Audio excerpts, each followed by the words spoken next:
becoming strong, becoming whole, becoming one, becoming human.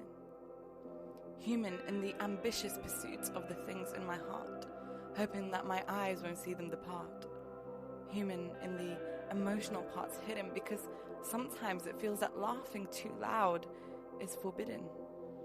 Human in the identities deeply rooted within, wondering if the story of who I am is only to begin.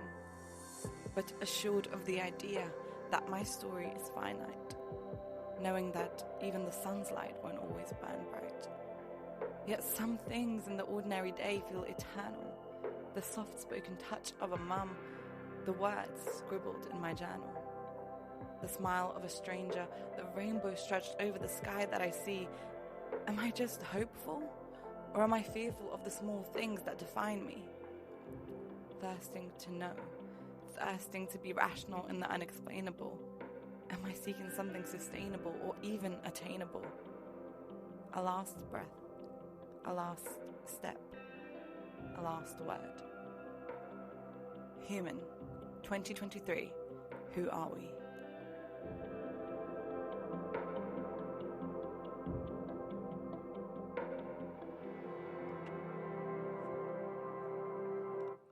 Hello and welcome to our first evening of Human. We're so glad to have you here. If it's your first time at Christian Union events or you've been to many before, it's really great to have you. And welcome if you're watching the live stream online too. My name is Chris. I'm a third year at St. John's and I study classics. I'm Sarah. I'm also a third year at John's and I study theology.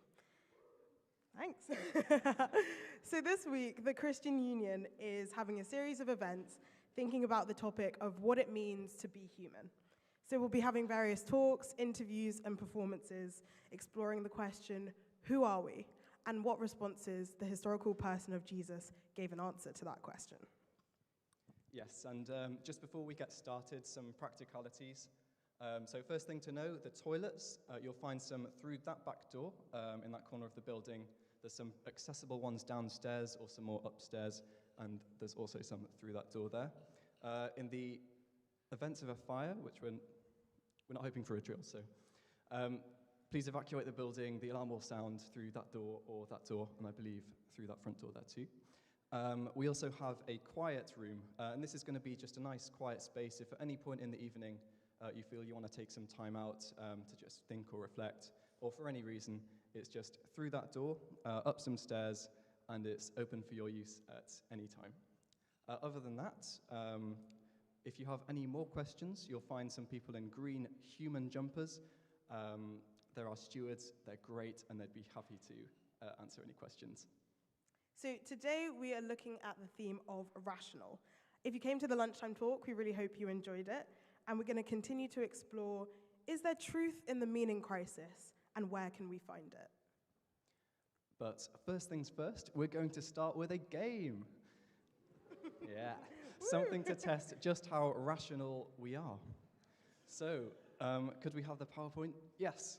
Our game is Guess the College. It's kind of a say what you see, dingbats, catchphrase kind of situation. So, next slide, just for our first example. This isn't a college, but Sarah, what do you think this means? So that's the Superman logo. Yeah. Supervision? Eyes? Yes, supervision. Yeah, there we go. Okay, you get the picture. You get the gist. So, yes, a dingbat will come up on the board. You'll have 10 seconds to discuss among yourselves, and then we'll reveal the answer.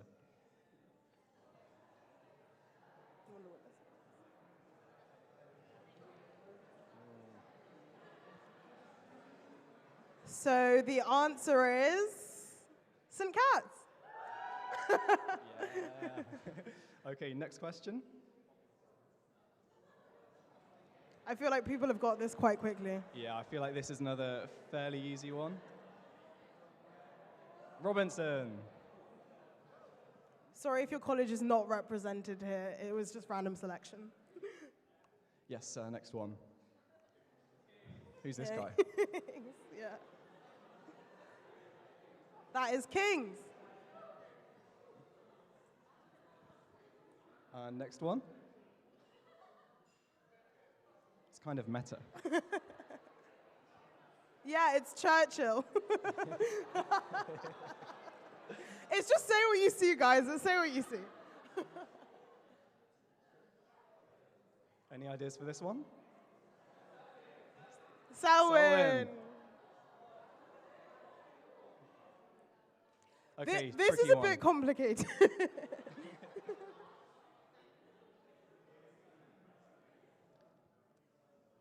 Just think exactly what is happening in the pictures. Anyone got it? Okay, I reckon we just give this one away. Universe, city, lie, brewery. Yeah, I thought it was a bit far-fetched. Yeah, well, a couple more, I think. Yeah. Oxford.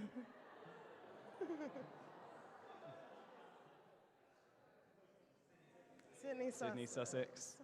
Very good. And final one.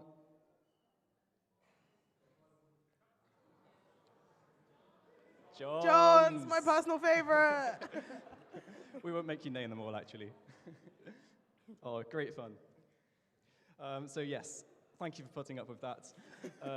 Now we're going to introduce Matt. He's our speaker for this evening and all of the evening events this week. So Matt, do join us. Hey everyone, good to see you. So Matt, most of us might not know exactly who you are. So who are you and what are you doing here? Yeah, good to see you everyone. My name, as they've said, is Matt. I work for a church, a small church just on the edge of Cambridge. I've actually been in Cambridge for about 5.5 years. I spent some time working for a church in the centre of the city. Before that, actually at one time, I was a doctor working in the northeast of England. I studied medicine up in Newcastle, so neither Oxford nor Cambridge, I'm glad to say, and also afraid. So our theme tonight is rational. Would you say you're a very rational person? So I would, if you'd asked me that a little while ago, maybe about 15 years ago, I'd have said, yeah, absolutely. I'm totally rational, totally kind of thinking led. I was a doctor, kind of cool, clinical rationality was what I liked to think of myself. And then I had children. And let me tell you, something happens to you when you have children. These days, I can cry at a car advert. Like, if it's got a family that are happy and it's kind of all the feels of the kind of few strings and stuff in the background, genuinely, there are tears in my eyes. Something's seriously wrong with me. But that seemed to happen when I had children. I started crying at, programs they were watching when they were 3 and having to leave the room, talking to my wife. What's happening to me? It's all right. This is what happens when you have children. These are called emotions, Matt. You just need to get used to them. Thanks very much. Take it away. Brilliant. Thank you so much, guys. And thank you so much for having me and having me to join you this week. I'm really excited about this week. We've got 5 days to think really deeply about kind of these big questions of, it's say what you see, isn't it? So what it means to be human. And as we do that, I want to ask you, because we're going to be thinking about all sorts of different ideas and we're going to be thinking about opinions. How do you feel about the idea of certainty? How do you feel about the idea of certainty? We're talking about truth and meaning this evening. So as you start thinking about things that you might be certain of, things that people might be certain of, things that perhaps if you've been brought along here by someone who's part of the CU, that your Christian friend says they're certain of, how does that make you feel? I guess one answer might be, well, it depends on what you're asking me to be certain of, right? If it's an exam that I've got coming up and there's an exam question, then certainty, I'm pretty pro-certainty. I'm pretty pro-knowing things if I'm going to be asked questions about them in an exam. So I can be certain of an answer, pretty positive about that, yeah. But then there are other things, there are other times where certainty, I'm not so sure it's always a good thing. It's kind of much less positive. It's interesting, isn't it? On the one hand, as humans, we exhibit this huge thirst for knowledge and for facts and to be able to put together an idea of how things work. We crave answers. So as we think about what it means to be human this week, well, the physicist and broadcaster Brian Cox is just one example of someone who says to be human is, in fact, it's there in the fact that we ask the question of what it means to be human at all. Being human involves looking for answers, trying to build up a picture of the way we work, the way the world works, and what things mean. So we look for certainty, at least we look for answers that we feel like we can be a bit certain of, and that's something absolutely central to being human. But yet, on the other hand, at the same time, isn't it true that in our society, the whole idea of truth and trust and certainty is under massive threat, perhaps even like never before? Every year, there is a survey that happens, an annual survey that's been taken for every year for the last 22 years called the Endelman Survey. And just last year, the Endelman Survey was taken, and it's a survey which travels kind of across the world, surveys people from all sorts of different nations, and it is a survey of trust levels. Literally, it's called the Endelman Trust Survey in full. And over the last 22 years, every single year it has shown, with one exception, I'll let you guess which year, that truth and trust in truth has been steadily and pretty rapidly decreasing every year for the last 22 years. So 2022, they just published this a few weeks ago. They interviewed over 36,000 people from 28 different countries, 30-minute interviews, and what they discovered was that 60% of the people they interviewed said their default setting was to distrust what they hear. Less than 50% of the people they interviewed who lived in democracies, whether Germany, Spain, UK, the US, or others, said they don't trust democracy. And 76% of respondents said that they fear that fake news has been weaponized and is more common than ever. Which, of course, just to prove the point, we might go, well, what if that itself is fake news? And that in itself is being weaponized to make us distrust everything we hear. And suddenly you see the problem we have, don't we? We have this problem of certainty and trust. And it's sad, but it's also unsurprising. Because over the last 10 years or so, there has been an increasing use of language like post-truth. We now live in a post-truth world. We live in a world filled with alternative facts. In fact, the idea that the post-truth, that entire phrase, was first coined in 1992, apparently, like way before most of you guys were born.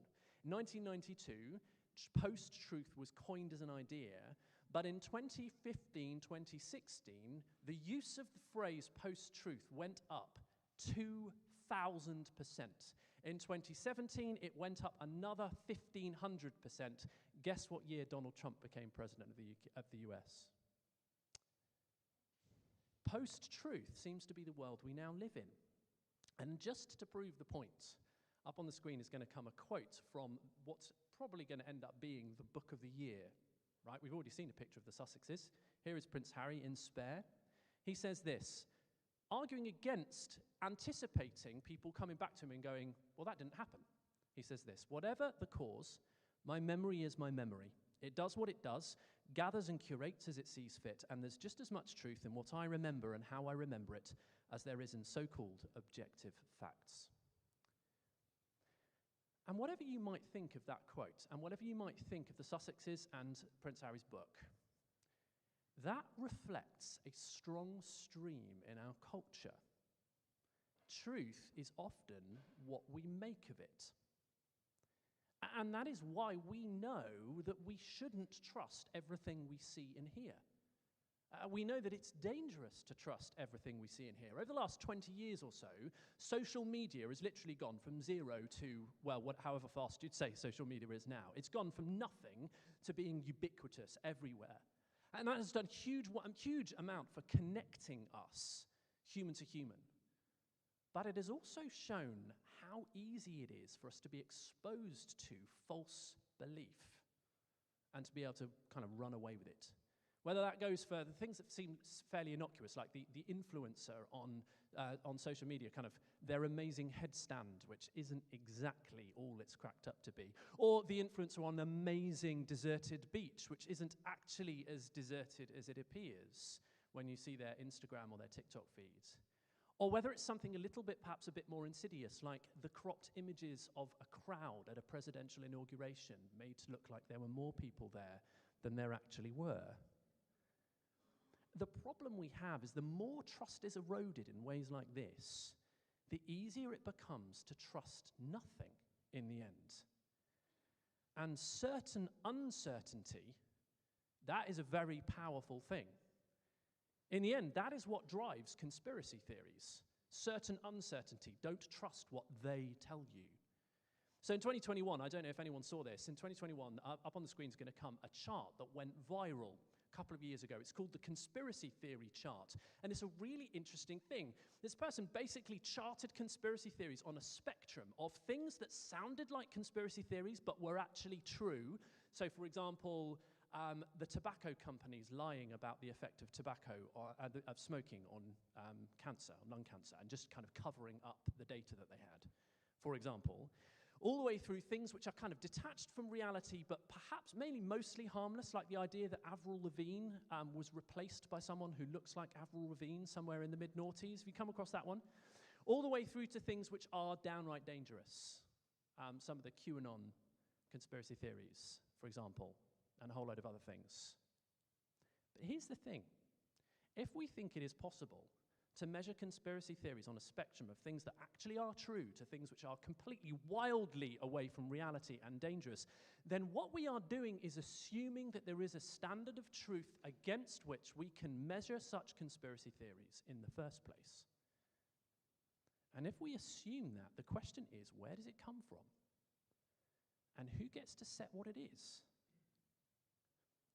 And so as humans, we are conflicted over this idea.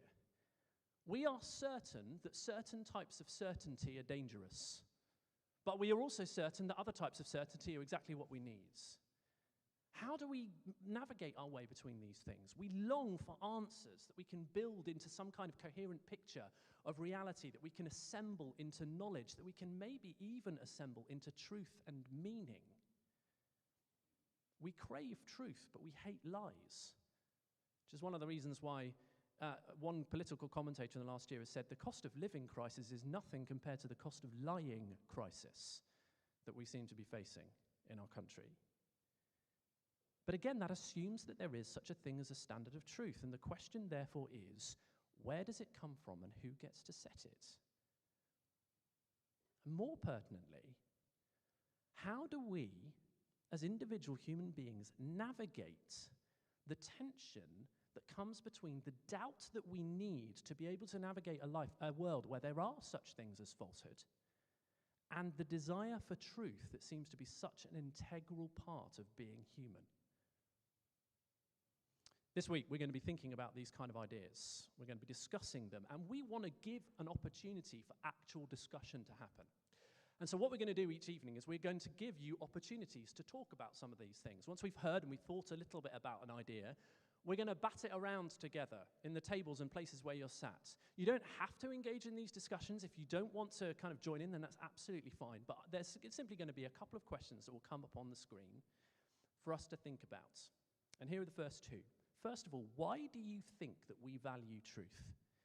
And second, whatever it is you believe, where does doubt have a place in your life? Why do you think we value truth, and where does doubt have a place in your life? We'll give you 5 minutes, chat about that.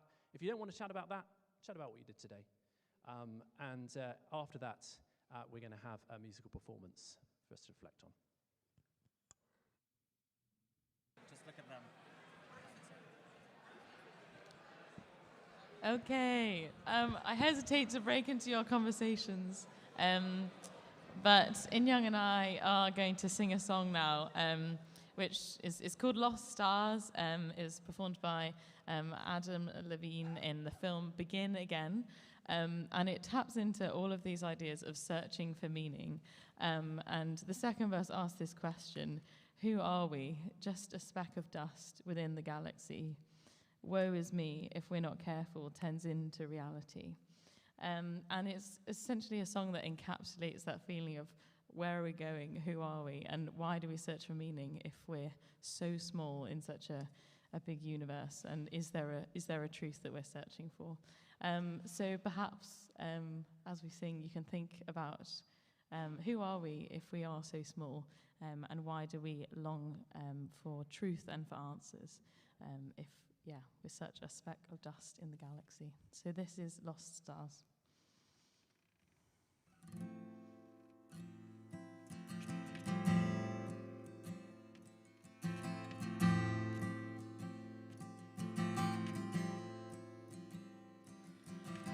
Please don't see just a boy caught up in dreams and fantasies. Please see me reaching out for someone I can see.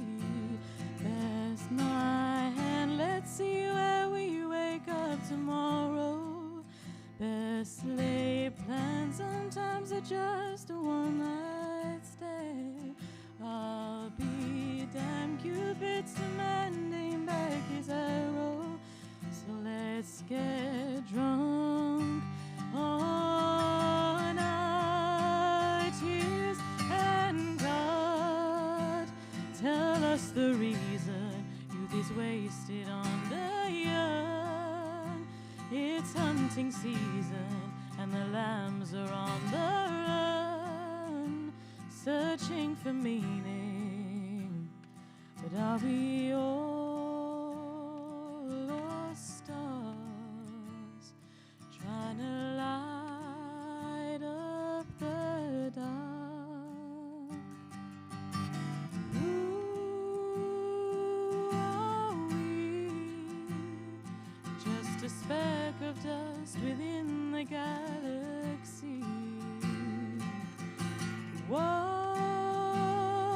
is me if we're not careful, turns into reality. Don't you dare let our best memories bring you sorrow. Yesterday I saw a lion kiss a deer. Turn the page, maybe we'll find a brand new ending when we're dancing in our tears. And God, tell us the reason youth is wasted on the young. It's hunting season and the lambs are on the run, searching for meaning. But are we all lost stars, trying to light up the dark? I thought I saw you out there crying. I thought I heard you call my name. I thought I heard you out there crying, just the same.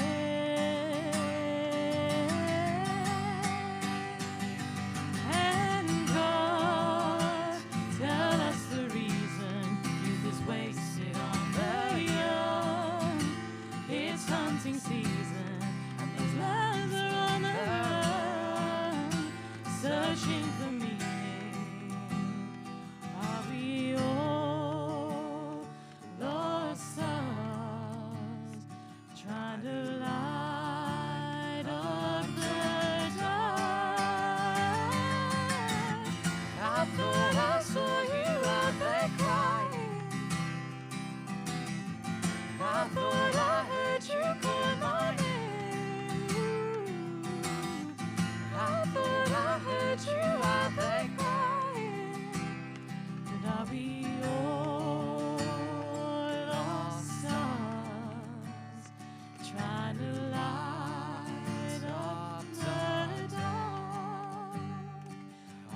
That was amazing. Thank you, guys. So I hope that that's given you a bit of an opportunity to kind of get our kind of brain cells working as we think about this question of rationality, who we are as humans, and what it means to be human. And I guess that is the big question this week, as I've said. But perhaps to sharpen that question even more, from the perspective of the Christian Union, the question we want to ask all week is, okay, so when it comes to being human, does God get to have an opinion? Does he get to have an opinion on what it means to be human? And perhaps even more, would we allow him to have one if he did? And if he did, how would we know in the first place? If God had an opinion on what it means to be human, how would we know? Well, in front of you on the tables, I hope you have got copies of what is probably if not one of the most famous books ever written in human history. It's called John. It's an account of the life of Jesus. It's one of the 4 Gospels from the New Testament. And I'd urge you just to pick one up right now. It's not very long. You'll be able to see. Pick one up, because what we're going to do is have a look at the way in which Jesus is depicted in accounts of his life and ask whether it is possible that the opinion God has on what it is to be human is found in the life of Jesus. That's what we're going to be doing. As I say, John is one of the 4 accounts of Jesus' life that you find in the New Testament. The others are Matthew, Mark, and Luke. And when you first open the book of John, the book that John wrote, it starts kind of weirdly, I'll be honest.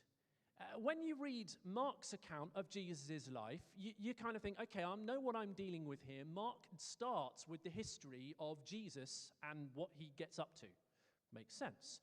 Matthew, he goes a little bit further. He starts with the history of Jesus' people, the history of the Jewish people of whom Jesus was one. Luke, he goes one further still, and he gives a kind of an account, a history of humanity. But John, when you open the pages of John, it seems that John is wanting to give us a history of history itself. So open it up to the first page and have a look at the way that John opens this account of Jesus' life, just the first 3 verses of the book. He writes this: "In the beginning was the Word, and the Word was with God, and the Word was God. He was with God in the beginning. Through him all things were made. Without him nothing was made that has been made." If you've ever been to a carol service at Christmas, you've heard those words read. They are read in almost every church around Christmas time. Some of the most famous words ever written in one of the most famous books ever written in human history. And the point is, John doesn't set up this book as a kind of guessing game of kind of guess who I'm going to be talking about, guess the identity of Jesus, guess what I'm going to tell you about Jesus. He just comes out with an enormous claim right from the beginning. This is who I'm saying Jesus is. He was and is God himself, the maker of heaven and earth. And he just comes right out and says it. And he does so by giving him this nickname, the Word. In the beginning was the Word. And it's an important nickname because what John is doing is he is drawing on centuries of writing about God that is kind of built up his heritage in all that he believes. He's drawing on centuries because for centuries it has been believed and it has been written that God's words are powerful. That it's the way that God makes things by his words. This is what John believes. That he creates by his word, that he rescues by his word, and most of all, that he reveals what he's like by his words. Which kind of makes a lot of sense, actually, because after all, that's sort of what happens with our words, too. Words communicate ourselves with one another. About 25 years ago, I met the girl who is now my wife. I was about 15, And she was amazing. She was in the year above me at school, and she was just brilliant at everything, and she was also beautiful. And I had to go and introduce myself to her, and I, frankly, was a gibbering wreck. But I had to go and introduce myself to her. I knew that this was important. There was various different reasons, which I won't go into now as to why. But I had to go and introduce myself to her. So, and I sort of kind of, I'll be honest with you, I tried 3 days in a row to go and say hello. And it was kind of in the school lunch hall, and she went out, and I kind of followed her, and then I just went a different direction 2 or 3 days in a row. And then I finally caught up with her, and she said, "Stop following me." Okay, no, she didn't really. She said hello, and I had to open my mouth. If I had stood there in silence, I guarantee I would not have got to know her, and she would not have got to know me. That would have been it.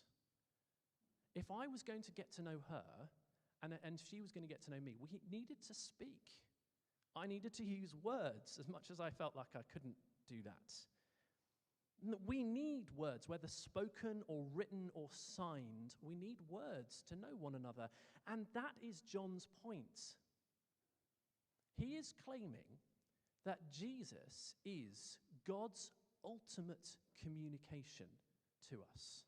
How might we know what God's opinion is of being human? Well, we would need him to speak to us in human.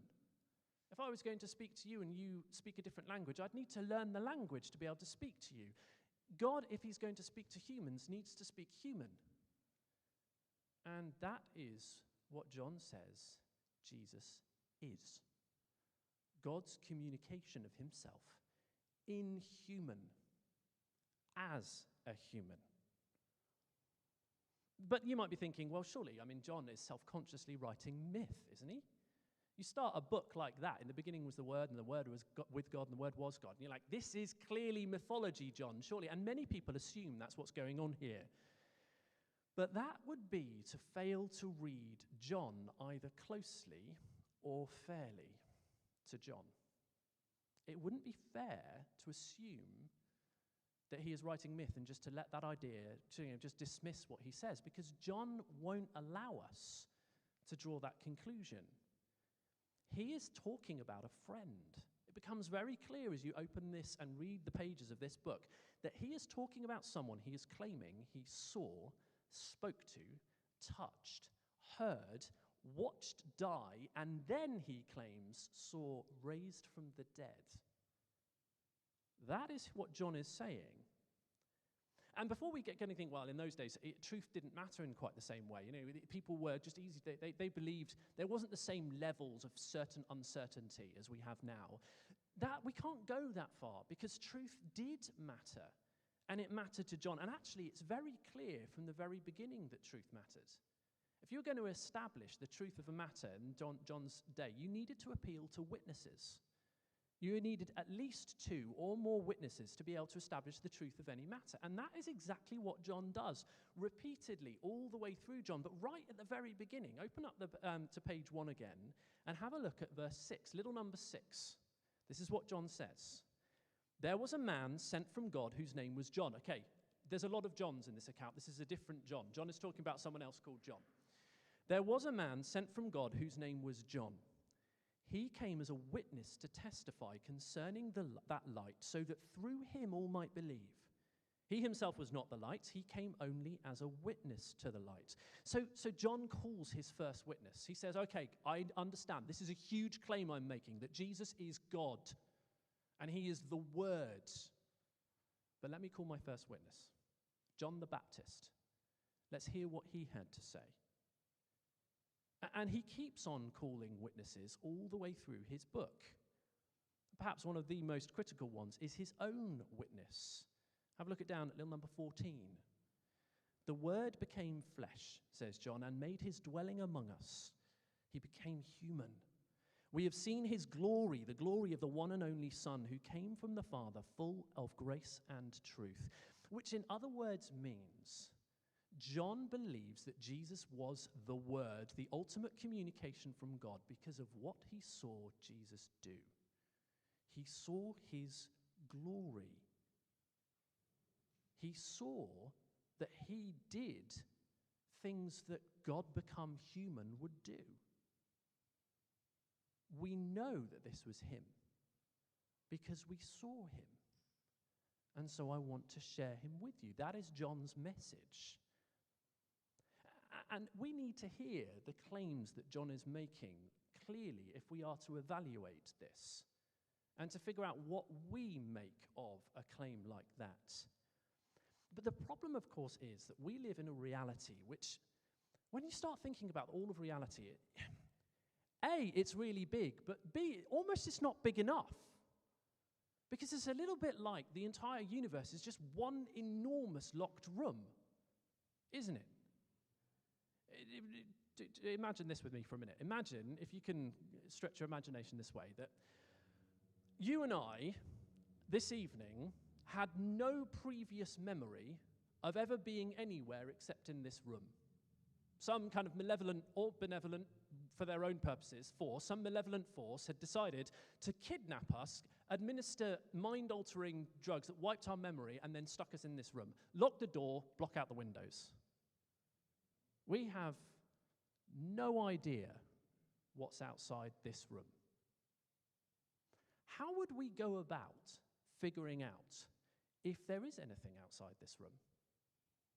We might come up with theories. Maybe someone would stand up and say, I think that maybe this is one of a series of rooms, and there are series and series and series of rooms with people just like us in them, wondering whether there's anything outside the room. Or maybe all sorts of other theories would fly around.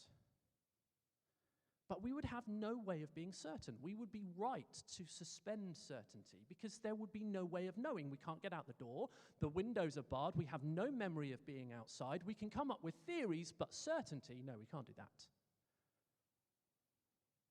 Until someone puts a key in the door from the outside, turns it, opens it, and steps in. At that point, all of our theories go out the window, literally, don't they? Because now everything's changed. This is someone who knows and who can tell us what's outside and maybe even can show us what's outside. And out we step into Cambridge itself. And in an analogous way, that is the claim that John is making in page 1 of his account of Jesus' life. His claim is that Jesus stepped through the door. Not the door into a room, but the door of reality itself. Which means that the Christian claim is that when it comes to Jesus, all the guessing games about God, they stop. And it turns out that truth isn't an it. It's a he. Truth is a person. That is the Christian claim. And that is great news. It's great news because it means that certainty is possible. Certainty about ourselves, about who we are, who we're meant to be, what this world is, and even about God is possible, but more, it goes further than mere facts. Because we could have all sorts of truth, factual truth about humans. We have. I was a doctor for 7 years. I can tell you a huge amount about the way your body works. I can tell you quite a lot about the way your mind works. But really, all I really have is a series of facts that we stack up and interpret. But if one steps in from outside into reality itself, then we have the opportunity for a definition that comes from outside of ourselves. We have an opportunity for certainty that goes further than mere facts, which we then need to interpret, but actually begins to build an account of reality on which we can actually build a life.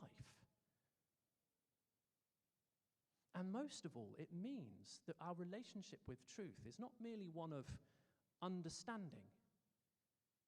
Our knowing goes much further than that. It's possible to know the truth in the way you know your friend, or your parents, or your boyfriend or your girlfriend. It's possible to know truth personally if truth is a person. Think about it this way.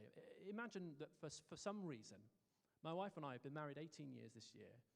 We're going through a rocky patch, and one of us was becoming more and more uncertain of the other's love. And we just weren't sure. There was all sorts of doubt entering into the center of our relationship. How could we recover certainty in our relationship? By spending time together. I could recover certainty in my relationship not just merely by knowing facts about my wife, that she's this tall and has brown curly hair and is half Indian, but by knowing her, by getting to know her more deeply. There is still more for me to learn 18 years in. One writer puts it this way. He says, for certainty about ourselves, about others, and about God, in the end, we need more than an epistemology, a way of knowing based on facts, because we aren't made of facts. We need an epistemology of love. And that, the Christian claim is, exactly what Jesus offers. Because truth, if he is who John says he is a person. He himself will claim that. We will hear that later on this week. As I said earlier on, one of the things we want to do is present to you these ideas, but then we want to give you opportunity to discuss them. And so we're going to continue doing that, but we also want to give you opportunity to hear from people about how these ideas have affected them. And so what I'm going to do before we have a discussion is I'm going to invite Dan to come up, and we're going to hear his story, really of this, of coming to truth and realizing something more was at stake. Dan, come up and join me. Thanks so much. We're going to sit down, because otherwise these sofas will just be not sat on. No, it'll be sad. All right. So, Dan, tell us a bit about yourself. Well, I'm Dan. I'm a second-year Bionatsky. Oh. I'm sorry. At Trinity.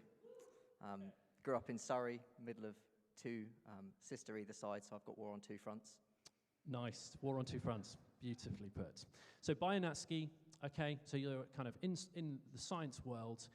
And from talking to you earlier, if someone had said to you a couple of years ago, that you'd be sat here in a church talking about Christianity to a room full of people, I reckon you wouldn't have believed it for a minute. So back then, what were your perceptions of and your experiences of Christianity? Yeah, so I grew up in a family with no Christians, so I had very little experience of Christianity at all, other than what everyone had to do at school for religious education. I found it a bit boring and didn't really care about it. My perceptions were quite hostile. I thought that Christianity was stupid. I thought that science was the answer, the way forward. I thought I was a beacon of reason, and that, if anything, Christianity had just been abused through history to do all sorts of terrible things. But no, that would not be me. Okay, and now you are sat here talking to a room full of people about Christianity. And it was during COVID lockdown, you told me earlier on. So tell us, what happened during the COVID lockdown? Well, I think, like a lot of us, I imagine, I spent a bit too much time on YouTube over COVID lockdowns. And I came across a debate that was held many years ago between a Christian and an atheist. And being really quite obnoxious and arrogant, it was right up my street. And I had a watch, and it was really upsetting because as an atheist who knew I was right completely, I thought the atheist did a pretty terrible job. And it was really unsettling. So I felt it was incumbent upon me to go and do the research myself, to figure it out. So I did all sorts of digging through podcasts and books and thinking about history, archaeology, the Bible, morality, human rights, ethics, and all these questions, and just trying to engage with it and see if I could prove myself right. And unfortunately, I ended up just on the fence, really. So you were really doing your homework, like trying to examine it from angle after angle, and slowly but surely kind of finding yourself, I don't really know what to think. So what was it then that made the difference to what you thought and what you believed? Well, I was thinking about the Bible and contradictions in the Bible, or whether there was historical evidence for it. And I realized after a while that, as clever as I thought I was really being a bit silly. I was writing the review of a film I'd never watched, or writing the review of a book I'd never read. So I thought I'd put my money where my mouth was and read it, and I thought the worst that could happen is I find a few more contradictions, and then I can dismiss it and properly bury it. So I started reading and found a Bible and read through various books in it, and something strange sort of began to happen as I was reading it. I was flicking through the depths of the Old Testament, the stuff that I thought would be the least relevant to today, being thousands of years old. And actually, I found it to be the most relevant. As I was reading this book, it sort of began to read me. It was asking the questions that I was asking before I could even think of them, and engaging with them in such a profound way that I began to realize there was maybe some truth to this, and that was quite a scary thought. And I continued reading and began to be persuaded of the truth of what the Bible says, and the truth of what it said about how I should see the world, not just to think about things intellectually or morality as an abstract thing, but actually to see myself as being held accountable to God, and seeing that I'm short of that, and that it's not just an intellectual exercise, that by actually reading this book and believing in God and his life, death, burial, and resurrection, I could have life. So there was something of a relationship beginning there. People are going to be in different places. Some people are going to be thinking, well, everything I've heard so far is poppycock. Some people are going to be thinking, this is all great, and I've heard much of this sort of stuff before, and I'm already believing it. Some people will be somewhere in the middle, maybe a bit like you were in that sort of spot where you're thinking, I'm not really sure what to think here. I've heard some arguments. I've got to know some friends who believe differently to me. What would you advise someone who's thinking, maybe I should investigate the claims of Christianity? I think I'd say quite simply, do it. I had all sorts of reasons why I thought I could never be a Christian. I thought, well, what are my family going to think? That might cause issues. And in some ways it has, or whether I would have time to do my degree work, schoolwork, all the fun things I wanted to do, whether I would look weird. And I had this big list of reasons why I could never do this. But I think I would say, realize that what is at stake here, and actually dive in, go for it. Don't be the fool that I was writing the review of the book I'd never read, but actually engage with it. Talk to the people around you, to the Christian who might have brought you here, or have a look at the books that might be around. But actually engage with it, as obvious as it sounds. Brilliant. Thank you so much. As I said, we want to give you guys opportunity to discuss these ideas. And to be able to talk while you're talking. If you want to dismiss these ideas, well, do so in response to what you've heard. Have that conversation. I will not be offended if the first thing you say to the person next to you is, well, everything he said is rubbish. That's fine. Be honest. Let's discuss. These are important ideas, and they are worth discussing, because for thousands of years, they've not only shaped our civilization, but they have also shaped individual people's lives, and they may shape they do shape some of the people in this room. So we're going to have another discussion time now, and two questions are going to come up on the screen again. The questions are, what difference does the idea that truth is a person make? You've heard that claim. The Christian claim is that truth is not just an it, it's a he, that we can therefore get to know. And how could someone go about investigating an idea like that? There's a couple of ideas to get you going, a couple of questions, but it may be that something Dan has said, something I've said, something else, you think, I'd really like to discuss that. Great, raise that. When he said this, I didn't like it because, or that was interesting because, and maybe have a bit of a chat. We'll give you a few minutes to kick around some of those ideas.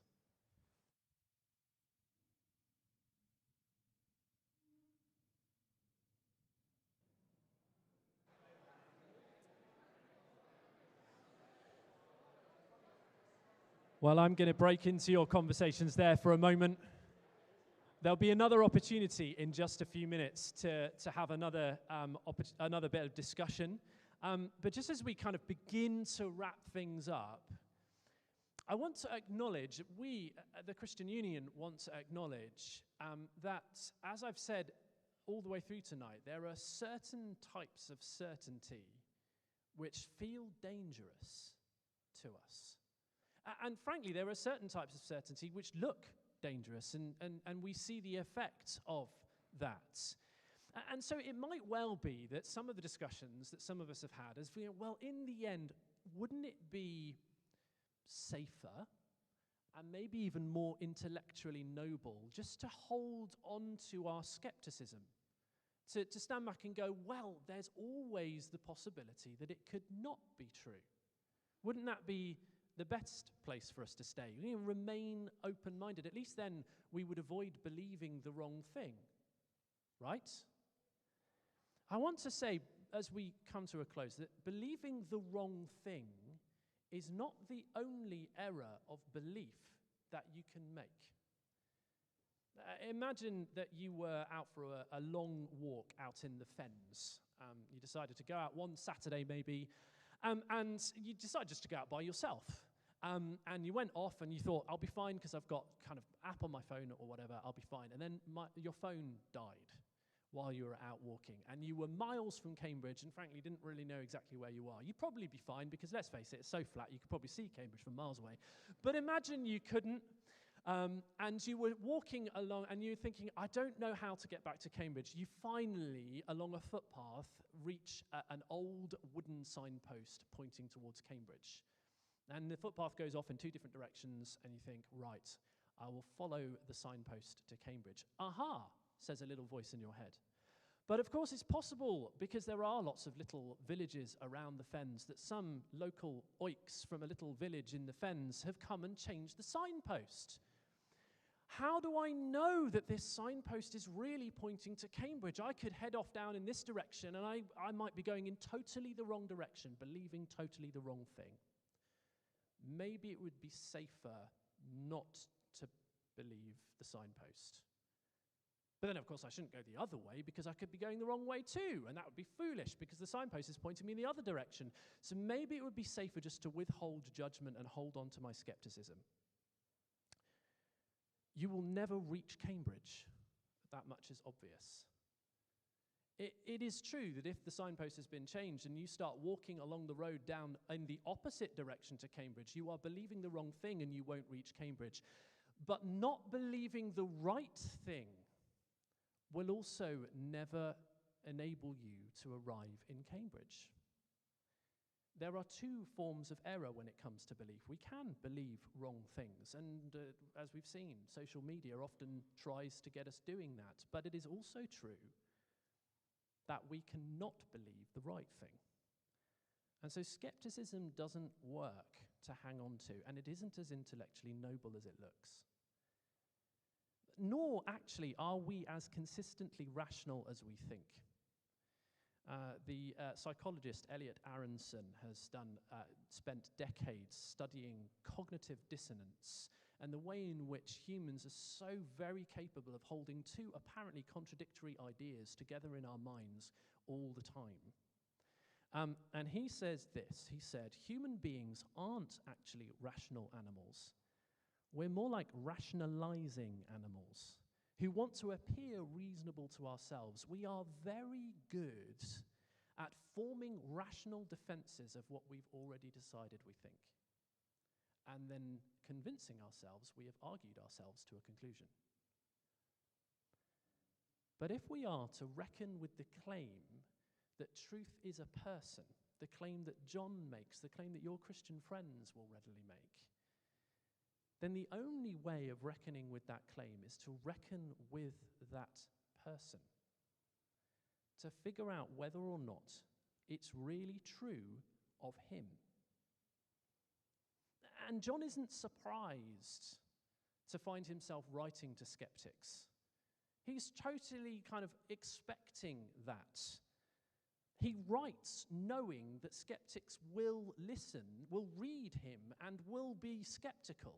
Read what he says. And so just a few sentences later, in the very same chapter, in his very first chapter of his book, he introduces us to the first skeptic in John's Gospel. He's a guy called Nathaniel. And Nathaniel, if you turn over a couple of pages, you'll find him. You'll meet him for yourself. Little number 45 on page 6. Nathanael is being told about Jesus for the first time by a guy called Philip. Philip found Nathanael, John says, and told him, "We have found the one Moses wrote about in the law, and about whom the prophets also wrote, Jesus of Nazareth, the son of Joseph." Nazareth? Can anything good come from there? Nathanael asked. Nathanael wears his skepticism on his sleeve. His skepticism is entirely based on the fact that, as far as he's concerned, Nazareth is a dump, and there is no way anyone good or anything good can come from a place like Nazareth. He is completely brazen with it. It's not reasoned, it's just there. But what's the response? "Come and see," said Philip. And really, that is the invitation that John has for us, that the Christian Union has for you, and I would argue that Jesus himself has for us in the pages of John's Gospel. Come and see. Come and see what you make of John. Ask your questions. Investigate what you think. Ask about why we should trust that it was written by John and it was when it was written, and all the other questions you might have. Ask what John says about Jesus by reading and finding out. You can take the copy of John that you have in your hand right now. Please take it away with you. It really won't take you. You guys are Cambridge students. You read like a book like this for breakfast. Just open it up and read it. Ask what John says about Jesus, because you can't reckon with the claim that truth is a person without reckoning with that person. Because this person will claim himself that he is the truth. We will hear that later on this week. So there's loads to discuss, and what we would urge you, just as we kick off the week, this is the first evening, is please come back.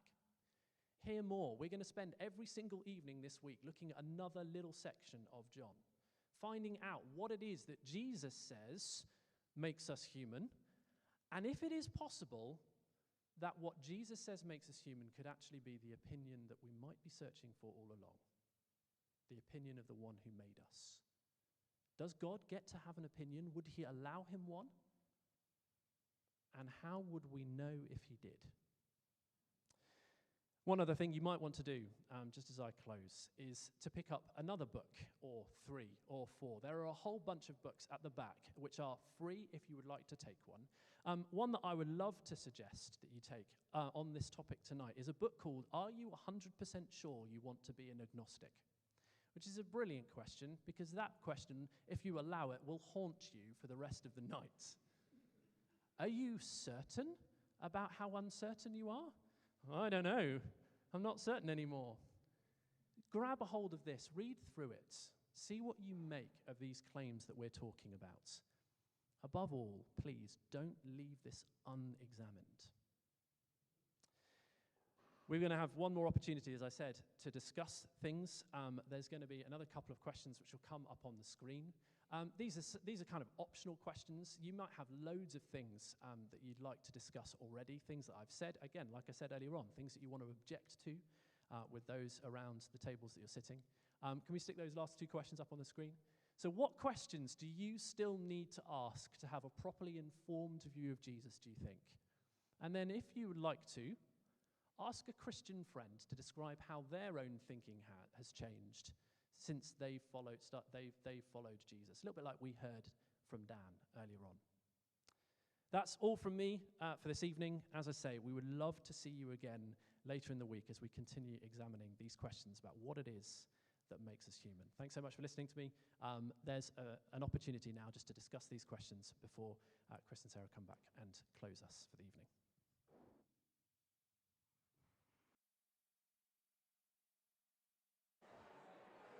Hello, everyone.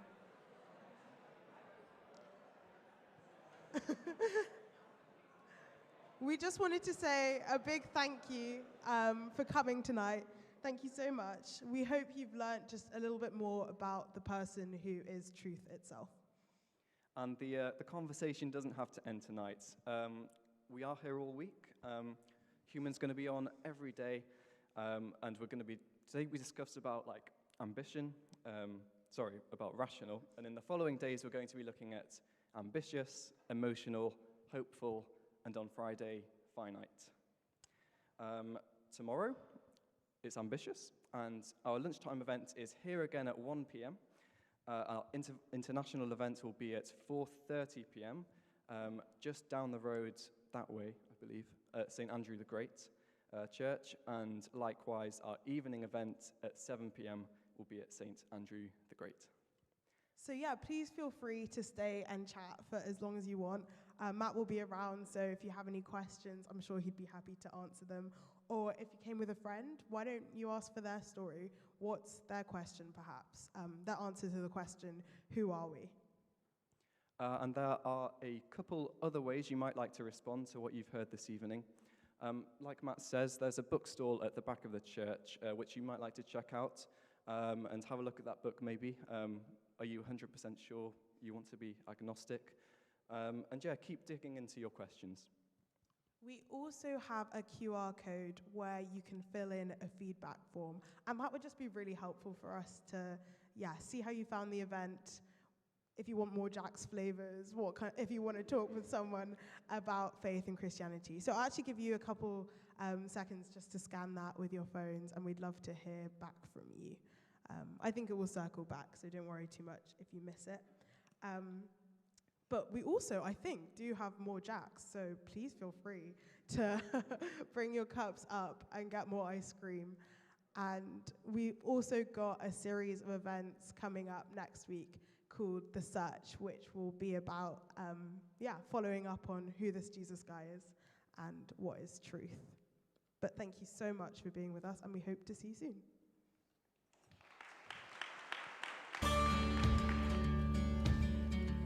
So if you've enjoyed thinking about what it means to be human and thinking about who are we, I would love to invite you to keep exploring. And the way we're going to do this is for the next 4 weeks on Monday evenings, we are going to be coming together for The Search. What is The Search? It's going to be 10 minutes of a talk and then loads of discussion. So bring your questions that you couldn't get answered, bring your disagreements, your agreements, and we'll have a great chat and explore these things together. Let's head over there.